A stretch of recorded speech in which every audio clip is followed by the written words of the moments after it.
Good afternoon. My name is Lisa Padmore, and this is Talking Business with the Institute of Chartered Accountants of Barbados, or ICAB. I'm a past president, and I've recently been appointed as the Chief Executive Officer of ICAB. If you've stayed close to your news sources over the last 2 weeks, you must have heard or read about the recently passed Labor Clauses Concessions Bill 2024. And with the two press releases this week by both the Barbados Private Sector Association and the Barbados Workers Union, it seems that there's still steam in this proverbial engine. From the outset, let me say that ICAB is a member of the Barbados Private Sector Association and aligns itself with the comments in the press release made on Sunday, February 19th, 2024. ICAB firmly supports the principles of fair and equitable treatment of employees and fair labor practices both in the private sector, irrespective of the size of the entity or its industry, and in the public sector. There is no distinction where the employee supplies his or her talent. Today's episode is not to debate the merits or weaknesses of the legislation. Our role is to provide some context to the recent discussions by explaining what are concessions, who typically receives concessions in Barbados, and why would the government provide concessions to the private sector. Concessions are typically discounts, privileges, or benefits granted by one party to another. They can be offered in various contexts, such as business negotiations, commercial transactions, or government policies. Concessions are often given to encourage cooperation, resolve conflicts, or secure favorable terms. They can be received by individuals, businesses, organizations, or even governments, depending on the specific situation. For example, in business negotiations, concessions may be offered to reach a compromise, while in government policies, concessions may be provided to certain groups or industries to stimulate economic growth and development or address social issues. Concessions are not to be viewed as freebies, as they are often offered with conditions attached. These conditions can vary depending on the context and the parties involved.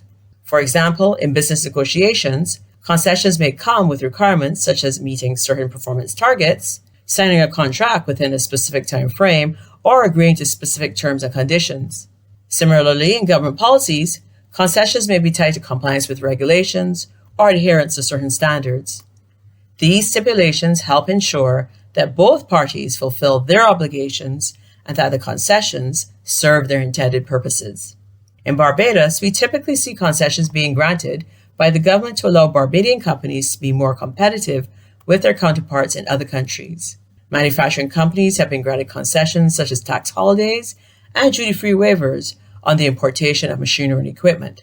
These concessions are reviewed frequently by the government to ensure compliance with the requirements of the World Trade Organization. In the tourism sector, the Tourism Development Act 2002 introduced a wide variety of concessions to players in the tourism sector, such as exemption from import duty, exemption from value-added tax and environmental levy in respect of furniture, fixtures, and equipment, as well as building materials and supplies. The government does not only offer concessions to companies in the private sector, but also to individuals. For persons who own property in Barbados, a 10% discount is granted if land tax is paid within 30 days from the date of the land tax demand notice, or 5% if paid within 60 days. I'm sure many of us have taken advantage of this concession. You would therefore deduce that the government of Barbados forgoes tax revenue when concessions are offered. It is the government's responsibility to analyze the revenue foregone through concessions versus the benefit to the economy and assess the effectiveness of these concessions before it grants further concessions. In addition, the government's responsibility is to enforce penalties on individuals and companies who do not adhere to the stipulations surrounding concessions. Our understanding is that the Labor Clauses Concessions Bill 2024 was introduced to ensure that companies that receive concessions granted by the government comply with all employment legislation in Barbados.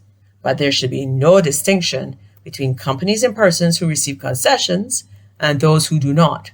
The government should be actively monitoring all entities to ensure compliance with employment legislation. The message from the Barbados Private Sector Association, which ICAB endorses, can be summed up in 3 important points. 1, Barbados's labor laws need to be applied equally and fairly amongst all employers. 2, sufficient resources need to be made available by the government to monitor and enforce employment legislation. And finally, 3, we must effectively and reasonably utilize the established tripartite arrangement for consultation. I am Lisa Padmore, and this is Talking Business with ICAB.